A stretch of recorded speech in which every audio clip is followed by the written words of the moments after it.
नमस्कार साथियों, प्रगति क्लासेज में आपका हार्दिक स्वागत है। हमने राजस्थान के इतिहास के बारे में चल रहे थे, तो राजस्थान के इतिहास के बारे में जो चर्चा चल रही थी उसमें देखो उदय सिंह के बारे में। उदय सिंह के बारे में हमने ये पढ़ लिया था कि उदय सिंह के लास्ट समय में उदय सिंह के पास उदय सिंह जो था वो गोगुंदा में था। उदय सिंह की जो मृत्यु होती है, उदय सिंह की मृत्यु गोगुंदा उदयपुर में हुई थी। ये मृत्यु 28 फरवरी 1572 को हुई थी। 28 फरवरी 1572 के दिन इसकी मृत्यु हो गई थी। ये आपको ये ध्यान में रखना है, इनकी जो मृत्यु हुई थी वो होली के दिन हुई थी। होली के दिन यह कंसेप्ट आप समझना कि मेवाड़ के किस शासक की होली के दिन क्या होती है, मृत्यु होती है। तो ये विशेष ध्यान में रखना है आपको। उदय सिंह की जो मृत्यु है वो गोगुंदा उदयपुर में होती है। 28 फरवरी 1572 के दिन, होली के दिन होती है। उदय सिंह की देखो दो रानियां थी, ये मैंने आपको बता दिया था पिछली क्लास में। उदय सिंह के एक रानी का नाम तो मिलता है जयवंता बाई। दूसरी नारी का जो नाम मिलता है वो धीर बाई। ये इसकी भटियानी रानी थी। देखो इस चीज को समझना। अंतिम समय में इस जयवंता बाई से देखो महाराणा प्रताप प्राप्त होते थे। महाराणा प्रताप, जिनके बारे में आज अपनी विस्तृत रूप से चर्चा करेंगे।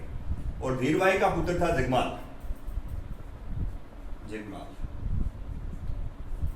ये जयवंता बाई जो थी अखेराज सोनगरा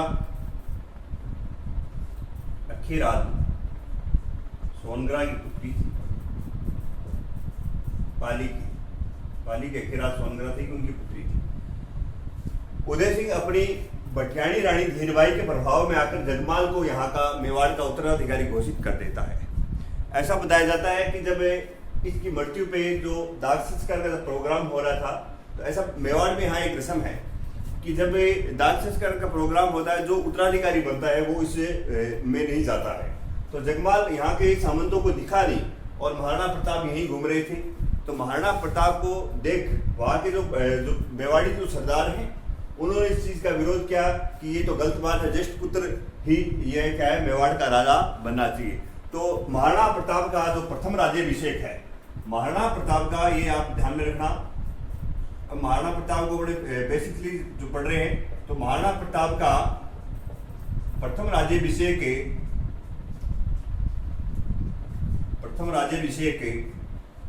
28 फरवरी 1572 गोगुंदा उदयपुर में हुआ। यही मेवाड़ी सरदारों ने इनका क्या कर दिया, राज्याभिषेक कर दिया था। ऐसा बताया जाता है यहाँ जो तलवार बांधी थी, इनको तलवार जो बनाई थी, तलवार बनाई जो एक रस्म होती है वहां, वो महाराणा प्रताप को जिसने तलवार बांधी उसका नाम है कृष्णदास से कुंडावत। ये आप ध्यान में रखना, कृष्णदास कुंडावत।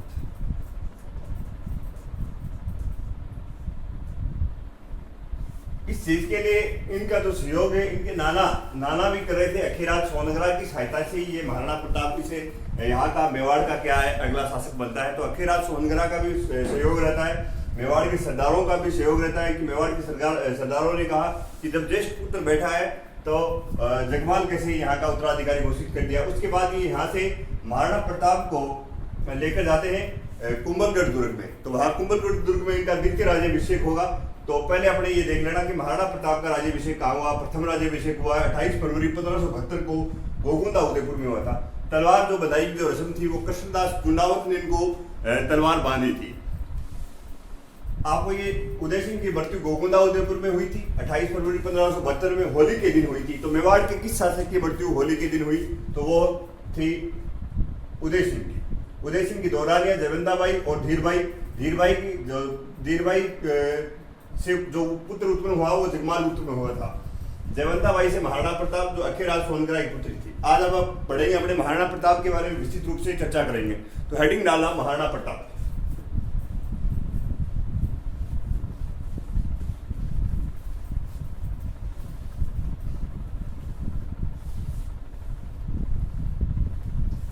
आज उसे मेवाड़ के महान शासक के, उस वीर प्रतापी शासक की बात करेंगे जिन्हें त्याग, बलिदान और मातृभूमि प्रेम के लिए जाना जाता है। तो महाराणा प्रताप का सबसे पहले अपने जीवन परिचय जो है वो पढ़ेंगे। महाराणा प्रताप का जन्म, महाराणा प्रताप का जो जन्म हुआ वो 9 मई 1540 को हुआ था। इनका कालक्रम नोट कर लेना भैया, 1572 से लेके 1597 तक इनका कालक्रम है। ये इनका विशेष हर एक चीज आपको ध्यान में रखनी है। अगर मेवाड़ से प्रश्न पूछता है तो यहाँ से महाराणा प्रताप से आने का पक्का चांस रहता है। तो महाराणा प्रताप का जन्म 9 मई 1540 को कुंभलगढ़ के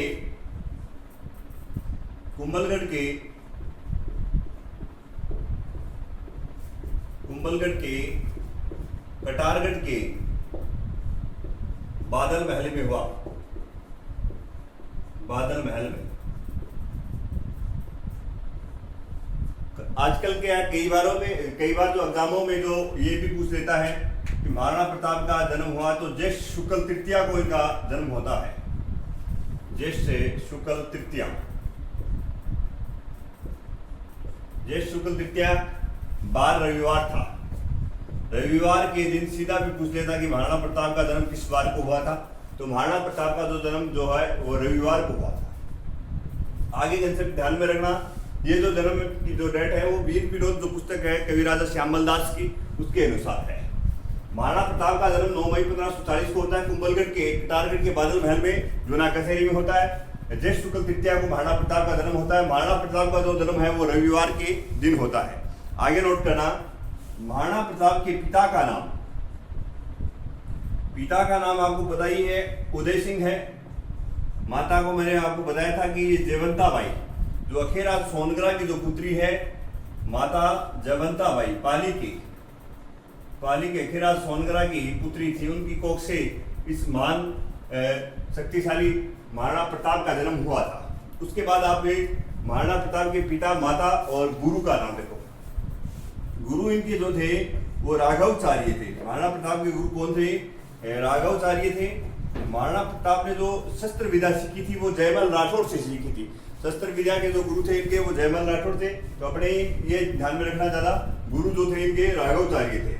उसके बाद देखो भाई जो है, एक तो है सागर, एक है सगर, एक है जगमाल का ही दूसरा नाम है शक्ति सिंह मिलता है। शक्ति सिंह मिलता है। और नोट करना आप एक देखो, महाराणा प्रताप के बचपन का जो नाम था, बचपन का नाम है कीका बताया जाता है। बचपन का नाम वो है कीका बताया जाता है। तो महाराणा प्रताप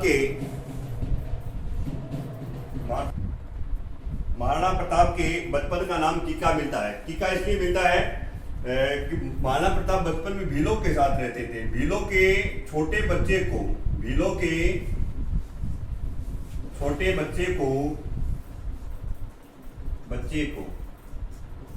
कीका कहा जाता है।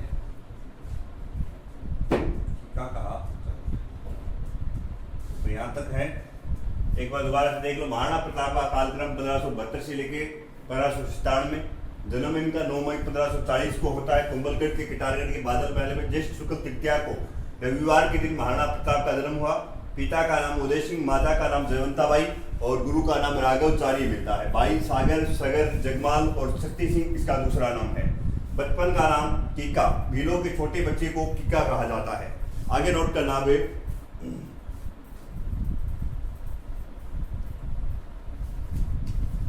आगे नोट करना, उपनाम महाराणा प्रताप के उपनाम जो है, उपनाम साहित्य में महाराणा प्रताप को पाथल कहा गया है। साहित्य में जो महाराणा प्रताप को क्या कहा गया है उपनाम में, यहाँ पे महाराणा प्रताप को पाथल कहा था स्वर्गीय कन्हैया लाल सेठिया ने। कन्हैया लाल सेठिया ने कहा था। चूरू के निवासी थे कन्हैयालाल सेठिया। पाथल कहा सूर्य के समान। उसके बाद पीथल, जो बीकानेर के पृथ्वीराज राठौड़ है उनको कहा जाता है पीथल, और पाथल महाराणा प्रताप के लिए प्रयुक्त किया गया था।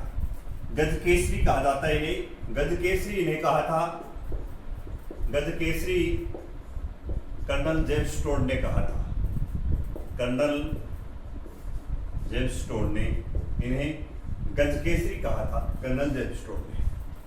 और देखना, इनके जो पत्नी जो थी, पत्नी वैसे तो राजाओं की अनेक पत्नियां होती थी, इनका जो अंतिम समय में जो महाराणा प्रताप का जो साथ दे रही थी वो थी अजब दे पवार। अजब दे पवार लास्ट टाइम में जब महाराणा प्रताप घास फूस की रोटियां खा रहे थे हल्दी घाटी युद्ध के बाद, तो ये अजब दे पवार, ये भीलवाड़ा की राजकुमारी थी, भीलवाड़ा की अजब दे पवार, भीलवाड़ा राजकुमारी। पुत्र से जो आगे शासक बनता है वो अमर सिंह, पुत्र अमर सिंह है। महाराणा प्रताप का पुत्र जो है वो अमर सिंह है। तो ये महाराणा प्रताप के अपने जन्म परिचय, जो बेसिक जो परिचय है, उपनाम है पाथल कन्हैयालाल सेठिया ने कहा, गजकेसरी ने कर्नल जेम्स टोड ने कहा, पत्नी इनकी जो थी अजब दे पवार थी जो भीलवाड़ा की राजकुमारी थी, पुत्र इनका जो अमर सिंह था। आगे हम नोट करना, अब देखो महाराणा प्रताप का हमने प्रथम राज्याभिषेक जहां करवाया था गोगोदा उदयपुर में, वहां तलवार बनाई थी कृष्णदास चुंडावत ने, और वहां से ये आ जाते हैं कुंभलगढ़ दुर्ग में। महाराणा प्रताप को लेकर 1572 में ही महाराणा प्रताप का द्वितीय राज्याभिषेक होता है। तो महाराणा प्रताप का जो द्वितीय राज्याभिषेक है, द्वितीय राज्याभिषेक वो है 1572 में। दूसरा होगा कुंभलगढ़ के दुर्ग में। कहाँ होगा? कुंभलगढ़ दुर्ग में। जब वहां से इसको महाराणा प्रताप को लेके आते हैं तब जगमाल को गद्दी से हटा देते थे, और जगमाल का तो वो कुछ अब वहां कर भी नहीं सकता था जगमाल। तो जगमाल क्या करता है, जगमाल यहाँ से नाराज होकर, जगमाल यहाँ से नाराज होकर, यहाँ से नाराज होकर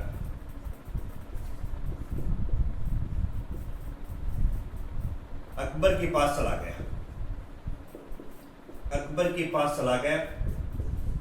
यहां से किशन पुटअप हुआ, वो एग्जाम में देखना, अकबर के पास चला गया था। अकबर ने जगमाल को जहाजपुर भीलवाड़ा की जागीर प्रदान की थी। अकबर ने, ये एग्जाम में पूछ लिया गया अभी, अकबर ने जगमाल को जहाजपुर भीलवाड़ा की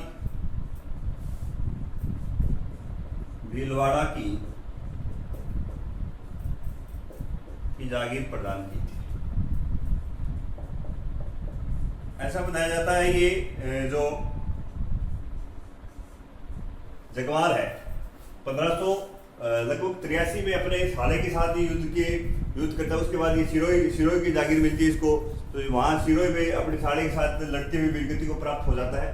तो अपने को ये ध्यान में रखना है कि अकबर ने यहाँ से नाराज होकर कहा जाता है, ये अकबर के पास आता है कि और तो इसका और कोई जोर चलता नहीं है वहाँ, कि सारे जो मेवाड़ी सरदार थे वो महाराणा प्रताप के पक्ष में थे। इधर इस महाराणा प्रताप के नाना अखीराज सोनगरा भी थे, सेना लेके आए हुए थे। तो द्वितीय जब राज्याभिषेक हुआ कुंभलगढ़ दुर्ग में हुआ, तो महाराणा प्रताप के द्वितीय राज्याभिषेक में कौन आए हुए थे, ये भी एक एग्जाम में क्वेश्चन पूछ लिया गया है। तो मारवाड़ से द्वितीय राज्याभिषेक में मारवाड़ से राव चंद्र सेन उपस्थित आए थे। राव चंद्र सेन उपस्थित थे, ये ध्यान में रखना भी। मारवाड़ से रावचंद्र सेन उपस्थित थे द्वितीय राज्याभिषेक के समय। अब महाराणा प्रताप का राज्याभिषेक हो चुका है 1572 में। अब महाराणा प्रताप से बहुत ज्यादा डीपली प्रश्न पूछे गए थे। एक तो ये पूछा गया था कि महाराणा प्रताप का जन्म कब हुआ, तो 9 मई 1544 आ गया। एक महाराणा प्रताप ने कितने वर्षों तक शासन किया, तो कितने वर्षों तक शासन किया आप देख लो। 1597 से ये 72 घटा देना भाई, 25 वर्षों तक महाराणा प्रताप ने शासन किया था। तो ये एग्जाम में डीपली प्रश्न बहुत ज्यादा पूछते हैं महाराणा प्रताप से। महाराणा प्रताप ने कुल 25 वर्षों तक शासन किया था। तो ये देखो, द्वितीय राज्याभिषेक 1572 ईस्वी में कुंभलगढ़ दुर्ग में हुआ था। जगमान यहाँ से नाराज होकर अकबर के पास चला जाता है, तो अकबर के पास चला गया। अकबर ने इसे झालपुर भिलवाड़ा की जागीर प्रदान की थी। और मारवाड़ द्वितीय राज्याभिषेक के समय मारवाड़ से रावचंद्र सेन यहाँ दरबार में मौजूद थे। अब देखो, महाराणा प्रताप को समझाने के लिए अकबर क्या शिष्टमंडल भेजता है। अकबर शिष्टमंडलों की सहायता से ये चाहता है कि महाराणा प्रताप अपनी क्या है अधीनता स्वीकार कर ले। अब महाराणा प्रताप तो स्वाभिमानी व्यक्ति थे, तो वो अधीनता स्वीकार करने का तो मतलब ही नहीं है। तो अकबर ने महाराणा प्रताप को समझाने के लिए 4 शिष्टमंडल भेजे थे, तो वो नोट करना। अकबर ने महाराणा प्रताप को समझाने के लिए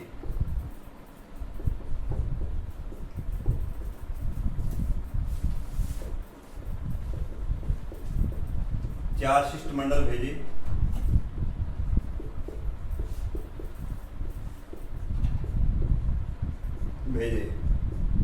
याद रखना, जमा बाटो इसका ये शॉर्ट। यहाँ से प्रश्न एग्जाम में बहुत बार पूछे गए हैं। यहाँ से एक तो इनकी डेट पूछ लेता है, प्रथम शिष्टमंडल में कौन गया, दूसरे में कौन गया, तो ये ध्यान में रखना। जैसे जलाल खां कोर्ची, प्रथम में जलाल खां कोर्ची, द्वितीय में मानसिंह आए थे, मानसिंह प्रथम,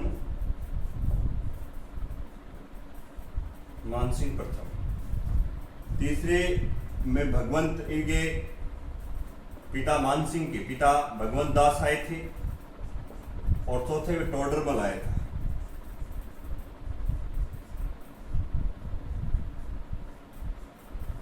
चार शिष्टमंडल भेजे अकबर ने राणा प्रताप को समझाने के लिए, कहा कि आप हमारी अधीनता स्वीकार कर लो। तो राणा प्रताप ने तो मना ही कर दिया कि हम तो अधीनता स्वीकार नहीं करते। ये आया था नवंबर 1572 में। देखो, एक है 1572 का ये, और बाकी सारे के सारे 1573 में है। ये ध्यान में रखना, 1573, ये 1573 और ये 1573। इनका जो कालक्रम है, ये जो डेट है इनकी भी, ये 3 महीनों के गैप से है। देखो, ये पहला आता है जून 1573 में, जून के बाद में जुलाई, अगस्त और सितंबर 1573, उसके बाद अक्टूबर, नवंबर और दिसंबर। ये है इनके कालक्रम। अकबर ने महाराणा प्रताप को समझाने के लिए 4 शिष्टमंडल भेजे, जिसमें पहले प्रथम शिष्टमंडल में आया था जलाल खान कोची, नवंबर 1572 ईस्वी में। राणा प्रताप को कहा कि आप हमारी अधीनता स्वीकार कर लो। राणा प्रताप ने कहा देखेंगे, चलो। ये तो राणा प्रताप को पता था एक ना एक दिन इसमें क्या होना है, युद्ध तो होना ही पड़ेगा, युद्ध तो करना ही पड़ेगा, क्यों अकबर की अधीनता स्वीकार नहीं करेंगे तो युद्ध तो करना पड़ेगा। ये अपनी सैन्य शक्तियां मजबूत कर रहे थे, कैसे भी करके अपने को टाइम मिल जाए और अपने क्या है सैन्य शक्ति मजबूत कर रहे।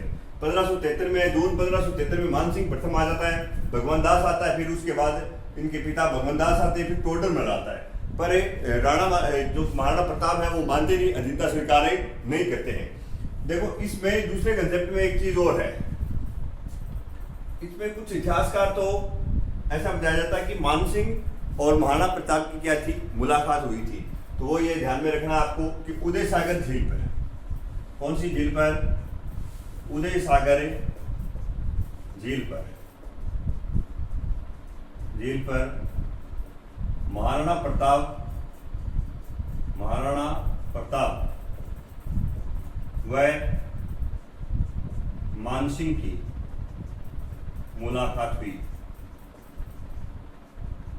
ये बात है कर्नल जेम्स टोड के अनुसार। कर्नल जेम्स टोड ये कहता है कि इनकी जो मुलाकात है, जब द्वितीय शिष्टमंडल में मानसिंह आए थे, तो उदय सागर झील पर महाराणा प्रताप और मान सिंह की मुलाकात हुई थी। अलग अलग इतिहासकारों का अलग अलग मत है कि कोई ये कह रहा है कि गोगुंदा में इनकी मुलाकात हुई थी, गोपीनाथ शर्मा के अनुसार गोगुंदा में हुई थी, कुछ इतिहासकार ये कहते हैं कि पिछोला झील पे हुई थी। तो अपने को ये ध्यान में ज्यादा रखना है। कर्नल जेम्स टोड के अनुसार महाराणा प्रताप की और मान सिंह की मुलाकात कहाँ हुई थी? उदय सागर झील पे हुई थी। ऐसा बताया जाता है कि मान सिंह को यहाँ भोज पे बुलाया गया था। भोज में ऐसा बताया जाता है कि महाराणा प्रताप सवेरे नहीं जाते हैं और अपने पुत्र अमर सिंह को भेज देते हैं। जब ये खाना खा रहा था तब अमर सिंह से इसने पूछा कि महाराणा प्रताप नहीं आए, तो उसने मना कर दिया। तब ऐसा बताया जाता है कि मान सिंह ने अपना अपमान समझ लिया था और यहाँ से चला गया था, नाराज होकर चला जाता है। तो ये फिर हल्दी घाटी के युद्ध में मान सिंह सेनापति बनकर आता है। तो ये कंसेप्ट थोड़ा ध्यान में रखना। तो इनकी जो मुलाकात हुई थी वो उदय सागर झील पे हुई थी, महाराणा प्रताप व मान सिंह की मुलाकात। यहाँ मान सिंह से मिलने अकबर नहीं, ये महाराणा प्रताप नहीं जाते हैं, अपने पुत्र अमर सिंह को भेजते हैं। तो तब इस बात से ये नाराज होकर यहाँ से चला जाता है। चारों शिष्टमंडल भेज दिए, आगे देखना। अब महाराणा प्रताप समझे नहीं, तो समझे नहीं तो हल्दी घाटी युद्ध का प्रोग्राम तैयार हो रहा है। अकबर हल्दी घाटी युद्ध की योजना बनाएगा। तो नोट करना आगे, महाराणा प्रताप के समझने पर नहीं समझने पर महाराणा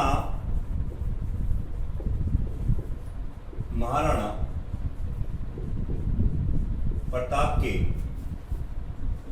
नहीं समझने पर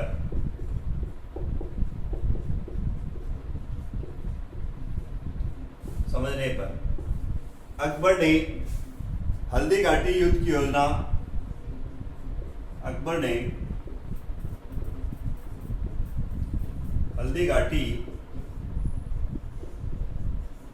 हल्दी घाटी युद्ध की योजना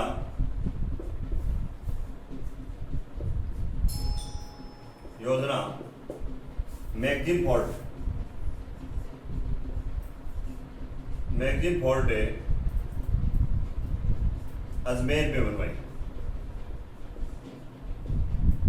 अजमेर में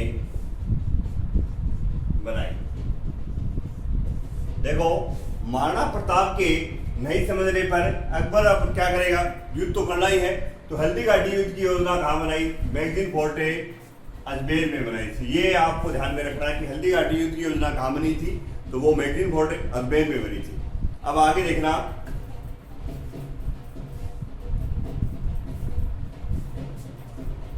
महाराणा प्रताप जो थे, महाराणा प्रताप के हल्दी घाटी युद्ध की योजना बना दी है। महाराणा प्रताप के जो सेनापति हैं,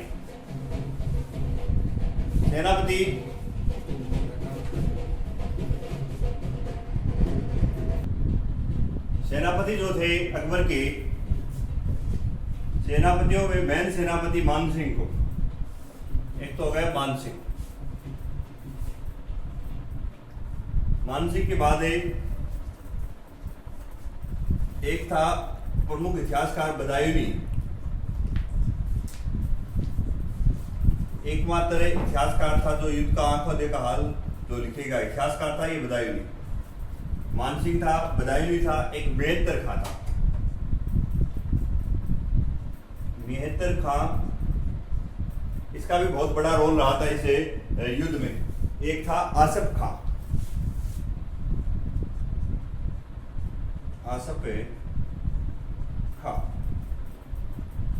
ये अकबर के क्या थे? प्रमुख सेनापति थे। अकबर के प्रमुख सेनापति थे। ध्यान में अपने को ये रखना है। इधर महाराणा प्रताप भी अपने सेनापति देख लो। प्रताप की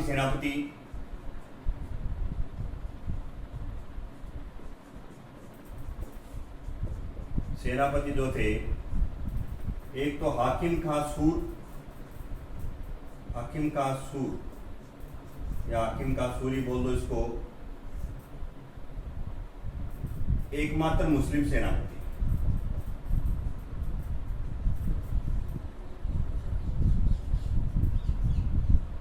रावल पंक्ति का नेतृत्व कर रहे थे। साथ में इसके थे कृष्णदास चुंडावत।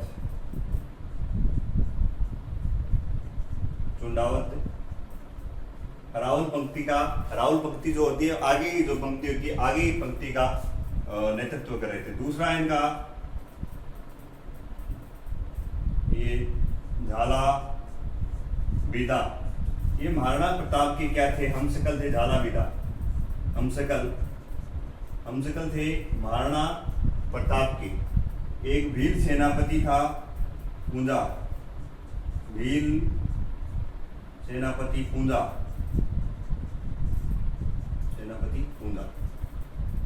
भील सरदार पूंजा। महाराणा प्रताप को अकबर ने काफी शिष्टमंडल भेजे, शांति अभियानों से समझाया, पर महाराणा प्रताप समझे नहीं। महाराणा प्रताप तो ये थे अपने स्वाभिमानी हैं और मेवाड़ की जो धरा है वो कभी झुकना नहीं जानती, इसलिए महाराणा प्रताप ने अधीनता स्वीकार नहीं की। तो महाराणा प्रताप के नहीं समझने पर अकबर ने क्या, हल्दी घाटी युद्ध की योजना बनाई। हल्दी घाटी युद्ध की योजना कहाँ बनाई गई, ये ध्यान में रखना आपको, मैगजीन फोर्ट अजमेर में बनाई गई थी। अकबर ने अपने सेनापति तैयार कर दिए। इधर मानसिंह था, आसफ खां, बदायूंनी और मेहतर खां। एकमात्र इतिहासकार है जो युद्ध का आंखों देखा हाल बताएगा, बदायूंनी। मानसिंह हो गया, आसफ खां, बदायूंनी, मेहतर खां, ये सारे किसके? अकबर के सेनापति। राणा प्रताप के सेनापति हाकिम खां सूर, कृष्णदास कुंडावत, झाला बीदा और भील सेनापति पूंजा, ये मुख्य इनके क्या थे? सेनापति थे, जिनके युद्ध में अब हल्दी घाटी युद्ध होने वाला है। तो हल्दी घाटी युद्ध के प्रमुख सेनापति मैंने आपको बता दिए हैं। तो अब देखो हल्दी घाटी युद्ध का वर्णन। इधर से अजमेर में जो मैगजीन फोर्ट है उसमें ये युद्ध के सारे सेनापति बना दिए हैं। अकबर ने युद्ध के लिए तैयार है इनका। अब अकबर क्या है, इनको रवाना करेगा। तो ये रवाना करेंगे जो मानसिंह आएगा, मानसिंह जो पहला पड़ाव डालता है। मानसिंह ने अपनी सेना का प्रथम पड़ाव, मानसिंह ने प्रथम पड़ाव जो डाला था, मानसिंह ने प्रथम पड़ाव डाला मांडलगढ़ भीलवाड़ा में।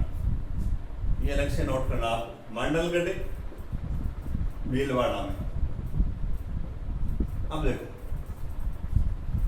इधर से अजमेर से तो इनकी सेना चल रही है मानसिंह की, और इधर मेवाड़ में ये तैयार है महाराणा प्रताप। दोनों आमने सामने दोनों सेनाएं चल पड़ी हैं। तो ये इधर से अजमेर से आएंगे। तो यहाँ ये दो घाटियों के बीच युद्ध लड़ा गया था। एक तो गोगुंदा की पहाड़ियां, गोगुंदा की पहाड़ी, ये गोगुंदा की पहाड़ियां हैं, और ये है खमनोर की पहाड़ियां, खमनोर की पहाड़ियां। देखो दो पहाड़ियों के मध्य जो स्थान होता है उसे दरा या घाटी कहा जाता है। उसे दरा या क्या कहा जाता है? घाटी कहा जाता है, घाटी कहा जाता है। दो पहाड़ियां, एक तो गोगुंदा की पहाड़ियां, एक है खमनोर की पहाड़ियां। दोनों पहाड़ियों के मध्य स्थान को दरा या घाटी कहते हैं। तो ये गोगुंदा की पहाड़ियां तो उदयपुर में है, और ये खमनोर की पहाड़ियां कहाँ है? राजसमंद में है। ठीक है, अब देखना मानसिंह आएगा अजमेर से, तो अपना जो पड़ाव, जितने जो पड़ाव डालेगा वो मोलेला गांव राजसमंद में डालेगा। मानसिंह मोलेला मैफोर मानसिंह और मैफोर मोलेला गांव राजसमंद। मानसिंह ने यहाँ पड़ाव डाल दिया। इधर महाराणा प्रताप ने अपना पड़ाव डाला लोहर सिंह गांव, लोहर सिंह में महाराणा प्रताप का, ये मानसिंह का पड़ाव है। आपसे एग्जाम में पूछ सकता है कि मानसिंह ने पड़ाव कहाँ डाला, तो आप मोलेला गांव याद रखना। इधर महाराणा प्रताप ने अपना पड़ाव कहाँ डाला, तो महाराणा प्रताप ने डाला लोहे सिंह गांव में। इधर देखो खमनोर की पहाड़ियों से जो उद्गम स्थल होता है कि कौन सी नदी का होता है, इधर ये बनास नदी है। तो ये बनास नदी, ये जितने नाम लिखे हैं उतने सारे इस युद्ध के क्या हैं? उपनाम है। ये अपने को ध्यान में रखना है। इसका नाम हल्दी घाटी क्यों पड़ता है, इस हल्दी घाटी का युद्ध क्यों कहा जाता है, तो ये समझना आप थोड़ा इस चीज को। दो घाटियों का बीच का जो क्षेत्र है उसे घाटी या दरा कहा जाता है। इस क्षेत्र में जो मिट्टी थी, मिट्टी कैसे रंग की थी? पीले रंग की थी। पीले रंग के कारण इस एरिया का नाम जो पड़ गया वो है हल्दी घाटी। हल्दी के समान मिट्टी थी, इसलिए इस क्षेत्र का नाम पड़ा हल्दी घाटी। तो उपनामों में हल्दी घाटी का युद्ध, एक तो हल्दी घाटी का युद्ध कहा जाता है। बनास नदी यहाँ इसमें साइड में किनारे पे है खमनोर की पहाड़ियों से, तो बनास नदी के किनारे पर ये युद्ध होने के कारण इस नदी को बनास नदी का युद्ध कहा जाता है। इसके अलावा इन्हें मोलेला गांव का युद्ध कहा जाता है, लोहर सिंह गांव का युद्ध कहा जाता है। इसके अलावा इसे गोगुंदा का युद्ध कहा जाता है। गोगुंदा का युद्ध से इतिहासकार बदायूनी ने कहा था, बदायूनी ने कहा था इतिहासकार जो इस युद्ध में इनके साथ जो था उसने इस युद्ध का नाम क्या दिया था, बदायूनी ने गोगुंदा का युद्ध कहा था। अबुल फजल जो है वो इसे खमनोर का युद्ध कहते हैं। अबुल फजल इसे क्या कहते हैं, खमनोर का युद्ध कहते हैं। अबुल फजल जो कहते हैं खमनोर का युद्ध कहते हैं। तो ये चीज आपको ध्यान में रखनी है। तो इसके अलावा मेवाड़ की इसे थर्मोपोली कहा था कर्नल जेनस्टोन ने। यहाँ तक दोबारा से समझ लेना, ये जितना जो डायग्राम आपको मैंने बना के बताया है वो इसे हर एग्जाम में ये यहाँ से इम्पोर्टेंट है। हर चीज देख लेना, यहाँ से कोई ना कोई पर्सन आपसे पूछ सकता है। इस क्षेत्र को हल्दी घाटी क्यों कहा जाता है? दो पहाड़ियों के मध्य जो क्षेत्र होता है उसे घाटी कहते हैं, और घाटी में रंग मिट्टी कैसे रंग की है, पीले रंग की मिट्टी है, इस कारण इसे हल्दी घाटी का युद्ध कहा जाता है। इधर गोगुंदा की पहाड़ियां, इधर खमनोर की पहाड़ियां। तो गोगुंदा का युद्ध कहा बदायूनी ने और खमनोर का युद्ध कहा था अबुल फजल ने कहा था। इसके अलावा ये बनास नदी के किनारे युद्ध हुआ, इसलिए इसे बनास नदी का युद्ध कहा। मोलेला गांव में मान सिंह ने पड़ाव डाला, इसे मोलेला गांव का युद्ध कहा। लोहर सिंह गांव में महाराणा प्रताप ने पड़ाव डाला, इसलिए इसे लोहर सिंह गांव का युद्ध कहा था। और देखो अब क्या है, जब युद्ध की शुरुआत हुई, ये युद्ध लगभग सुबह 8 बजे शुरुआत हो जाता है। इस युद्ध की डेटों में देखो दो कंसेप्ट मिलते हैं। एक तो 18 जून 1576 मिलता है। कुछ इतिहासकार तो इसे 18 जून 1576 को मानते हैं, कुछ 21 जून 1576 को मानते हैं। देखो कई इतिहासकारों ने जिस दिन इस युद्ध की शुरुआत हुई उस दिन से मान लिया कि 18 जून 1576 को हुआ। कुछ इतिहासकारों ने जिस दिन इस युद्ध का अंत हुआ उस दिन इस डेट को माना है। तो अपने ज्यादा तो ध्यान में रखना है, वैसे तो दोनों ही डेटें ध्यान में रखनी। 18 जून 1576 तो है A.L. Srivastava, doctor A.L. Srivastava, आशीर्वाद लाल श्रीवास्तव से A.L. श्रीवास्तव, ये बताता हूं आपको। और 21 जून 1576 गोपीनाथ शर्मा के अनुसार, जो इतिहासकार अपने हुए गोपीनाथ शर्मा के अनुसार, ये आप नोट करना। तो अब इस युद्ध में क्या हो रहा है, देखो इधर ऐसा बताया जाता है, बदायूनी ने यह बताया कि महाराणा प्रताप की सेना का आक्रमण इतना खतरनाक था कि मुगल सेना क्या है बीच से भाग लेती है, और यहाँ से इस युद्ध में मुगल सेना भागना स्टार्ट कर देती है। तब जो मिहिर खां, जो इनका सेनापति था अकबर का, उसने एक झूठी अफवाह फैला दी कि अकबर स्वयं इस युद्ध को लड़ने आ रहे हैं, अकबर मुगल बादशाह आ रहे हैं। तब उस मुगल सेना में ऐसा बताया जाता है कि जोश आ जाता है, और उसके बाद ये फिर से युद्ध लड़ते हैं। और इस युद्ध में ऐसा चल रहा था कि महाराणा प्रताप जो थे, महाराणा प्रताप तो मान सिंह को ढूंढ रहे थे और मान सिंह महाराणा प्रताप को ढूंढ रहा था। मान सिंह तो मर्दाना अपना जो हाथी था, मर्दाना हाथी पे था, और इधर महाराणा प्रताप थे अपने पीरी घोड़े चेतक पे थे। दोनों एक दूसरे को ढूंढ रहे थे। युद्ध में दोनों जब इनको पता चल गया, मान सिंह को ये महाराणा प्रताप दिख गए, महाराणा प्रताप को मान सिंह दिख गया, तो महाराणा प्रताप ने अपने घोड़े चेतक को एड़ी लगाई। एड़ी लगाते ही वो घोड़ा इतना समझदार था, उसने मान सिंह के मर्दाने हाथी का जो मुकुट पहन रखा था उस मुकुट पे दोनों पैर मारे, और मुकुट के जो अंदर से उसके पैर चले गए थे, उसके मुंह पे चले गए थे पैर, ऐसा बताया जाता है उस हाथी के। उसके बाद महाराणा प्रताप के हाथ में भाला था, और भाला इतने भाले का तेज इतना बरार हुआ कि महावत को चीरते हुए वो भाला उसे जो उसमें मुकुट, वहां जाओ छतरी में जो मान सिंह बैठा था, मान सिंह थोड़ा साइड में हो जाता है, उस छतरी को भी पार कर जाता। भाले का प्रहार इतना जबरदस्त था। उसके बाद ऐसा बताया जाता है कि महाराणा प्रताप का जो घोड़ा है वो समझता है कि काम हो गया है, कि मान सिंह की मृत्यु हो गई। जो वो पैर नीचे करता है, तब उस हाथी ने उसकी सूंड में तलवार थी, तलवार से उसके पैर को घायल कर दिया। तब ऐसा बताया जाता है कि महाराणा प्रताप और वो हाथी दोनों घायल हो जाते हैं, और घायल होने पर महाराणा प्रताप का जो मुकुट धारण करता है वो झाला बीता करता है। कौन करता है? झाला बिदा महाराणा प्रताप का हमशक्ल था। तो ये सारा का सारा कंसेप्ट आप नोट करना। हेडिंग डाला हल्दी घाटी युद्ध अपने पढ़े, तो हल्दी घाटी युद्ध हेडिंग डालो। ये कंसेप्ट आप नोट कर लेना यार कि मानसिंह ने प्रथम पड़ाव कहां डाला था, मांडलगढ़ में। देखो लिखो हल्दी घाटी युद्ध।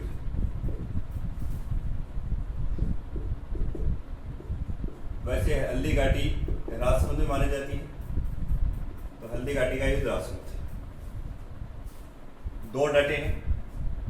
18 जून 1576 डॉक्टर A.L. श्रीवास्तव। दूसरा लिखना 21 जून 1576 गोपीनाथ थे शर्मा।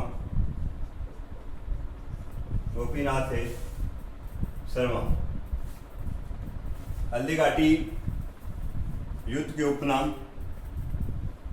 से पहले आप ये डाल लेना, मानसिंह ने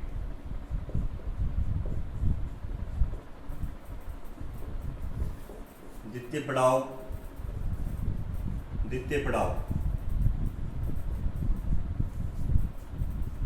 मोलेला राजसमंद में,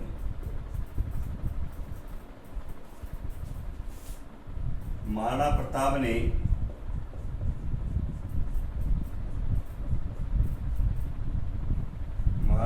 ने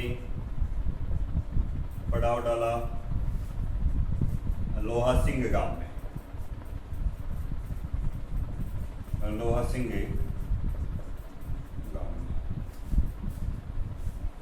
और देखना मानसिंह इस युद्ध में मर्दाना हाथी को लेकर था और महाराणा प्रताप चेतक घोड़े पे थे। तो महाराणा प्रताप जब घायल होते हैं,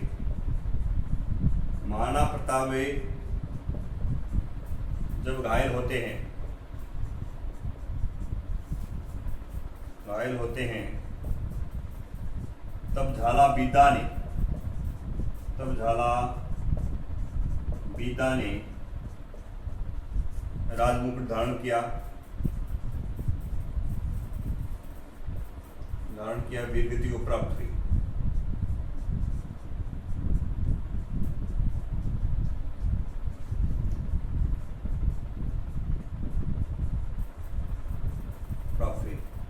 इस युद्ध में इनके महाराणा प्रताप के सेनापति हाकिम खां सूरी भी वीरगति को प्राप्त हुए थे। हाकिम खां सूरी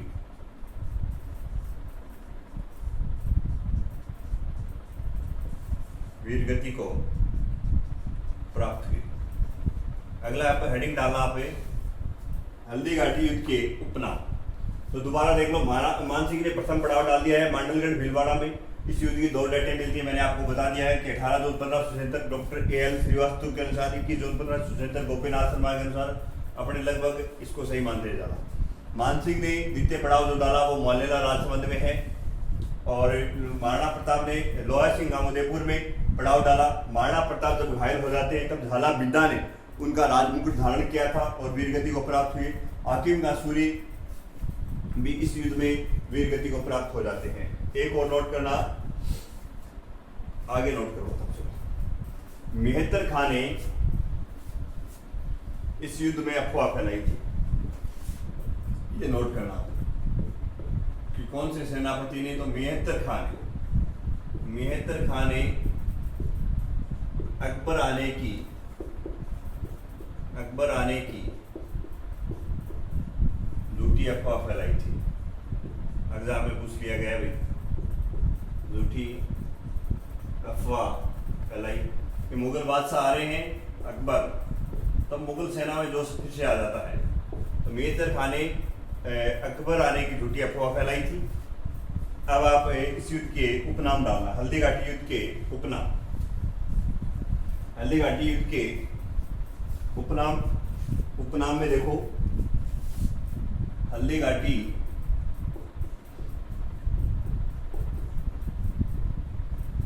युद्ध के उपनाम। उपनामों में फर्स्ट नाम डालना मोलेला गांव का युद्ध, गांव का युद्ध। दूसरा डालना लोहा सिंह गांव का युद्ध, लोहा सिंह उदयपुर में पड़ता भी है, लोहा सिंह गांव का, लोहा सिंह गांव का युद्ध। तीसरा डालना इसे खमनोर का युद्ध, खमनोर का युद्ध अबुल फजल ने कहा था। इसने कहा अबुल फजल ने, अबुल फजल ने कहा। अकबरनामा जो पुस्तक है उसमें इसका विस्तृत रूप से वर्णन किया है हल्दी घाटी युद्ध का इसने, अकबरनामा पुस्तक में अबुल फजल ने। चौथा नोट करना गोगुंदा का युद्ध, गोगुंदा का युद्ध, गोगुंदा का युद्ध कहा है बदायूनी, बदायूनी ने, जो ये मुगल बादशाह अकबर के दरबार में दरबारी कवि थे, उनकी पुस्तक थी। पुस्तक का नाम आप नोट करना मुंतखाब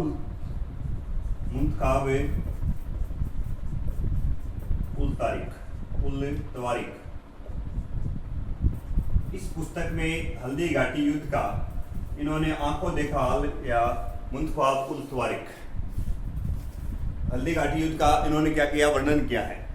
एक और ने ये कहा है कि मैंने अपनी जो दाढ़ी है वो राजपूत खून से रंग ली, ऐसा कुछ इसने बदायूनी ने कहा था कि मैंने अपनी जो दाढ़ी है वो राजपूतों के रंग से या खून से रंग ली थी, ऐसा बताया था बदायूनी ने।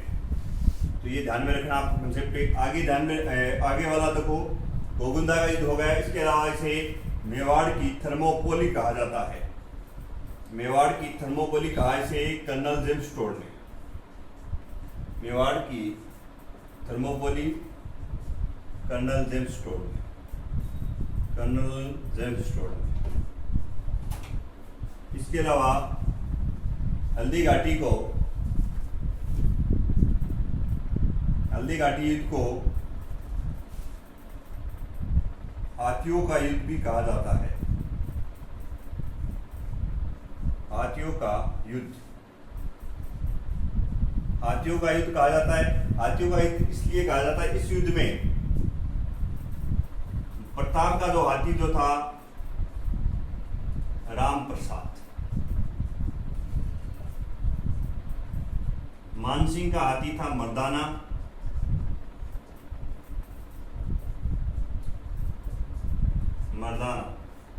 और अकबर का जो हाथी है वो है हवाई, अकबर का है हवाई। इसके अलावा अनेक हाथी जिनमें लूणा, गजराज, गजमुक्त और राजमुक्त जिन्होंने भाग लिया था, इसलिए इस युद्ध को हाथियों का युद्ध भी कहा जाता है। तो हल्दी घाटी युद्ध के उपनाम देख लो, मोलेला गांव का युद्ध है, लोहा सिंह गांव का युद्ध है, खमनोर का युद्ध से अबुल फजल ने कहा, गोगुंदा का युद्ध से जो इतिहासकार जो युद्ध में साथ था अकबर का सेनापति भी था, बदायूनी ने कहा, जिसकी पुस्तक मुंतखाब उल तवारीख, उस पुस्तक में हल्दी घाटी युद्ध का आंखों देखा वर्णन है। मेवाड़ की थर्मोपोली से कर्नल जेम्स टोड ने कहा है। हाथियों का जो युद्ध है, हाथियों का युद्ध इसलिए कहा जाता है कि इस युद्ध में अनेक हाथियों ने भाग लिया था, जिसमें प्रताप का हाथी राम प्रसाद है, अकबर का हाथी हवाई है, मानसिंह का हाथी मर्दाना है। इसके अलावा लूणा, गजराज और गजमुक्त और राजमुक्त ऐसे हाथी बताए जाते हैं। ये अकबर को जो प्रताप का हाथी जो राम प्रसाद है वो बहुत प्रिय था, उसे ये लेके चला जाता है और उसका नाम रखता है, अकबर ने इसका नाम रखा पीर प्रसाद। ये ध्यान में रखना आपको, पीर प्रसाद। एक कंसेप्ट को नोट करना, गोपीनाथ शर्मा ने इस युद्ध को अनिर्णित युद्ध कहा है, जिसका कोई निर्णय नहीं हुआ है। तो ये अनिर्णित युद्ध किसके अनुसार है? अनिर्णित युद्ध जो है, अनिर्णित जो युद्ध है वो है गोपीनाथ शर्मा के अनुसार, गोपीनाथ शर्मा के अनुसार, गोपीनाथ शर्मा के अनुसार ये अनिर्णित युद्ध है। ये ऐसा ही में एक बार क्वेश्चन पूछ लिया गया था कि ये हल्दी घाटी का युद्ध किसने विजय किया था। उसमें ऑप्शन थे आसफ खां, एक था अकबर, एक प्रताप, एक हाकिम का सूरी। तो इस युद्ध को अनिर्णित युद्ध है, इसमें इसको बोनस मिला था, अभी इसका कोई निर्णायक मोड़ नहीं हुआ, इसलिए इसे अनिर्णित युद्ध कहा है गोपीनाथ शर्मा के अनुसार। उसके बाद जब राणा जो प्रताप जो थे, राणा प्रताप हल्दी घाटी युद्ध में घायल हो जाते हैं, झाला बिला मुकुट धारण कर लेता है, लड़ता हुआ वीरगति को प्राप्त हो जाता है। तो राणा प्रताप इस युद्ध से ये छोड़ देते हैं हल्दी घाटी जगह और राणा प्रताप आ जाते हैं कोल्यारी गांव, कोल्यारी गांव उदयपुर में। कोल्यारी गांव में अपना इलाज करवाते हैं और अपने सैनिकों का इलाज करवाते हैं। तो कोल्यारी गांव उदयपुर में राणा प्रताप कोल्यारी गांव उदयपुर में आ जाते हैं अंतिम हल्दी घाटी स्थान को छोड़कर, हल्दी घाटी स्थान को छोड़कर। तो ये कंसेप्ट है। और अब महाराणा प्रताप की जो चर्चा है वो अपने आगे की क्लास में करेंगे। तो ये दोबारा से देख लो, अनिर्णित युद्ध है जो गोपीनाथ शर्मा के अनुसार है, और राणा प्रताप ने कोल्यारी गांव उदयपुर में आ जाते हैं हल्दी घाटी स्थान को छोड़कर। धन्यवाद साथियों।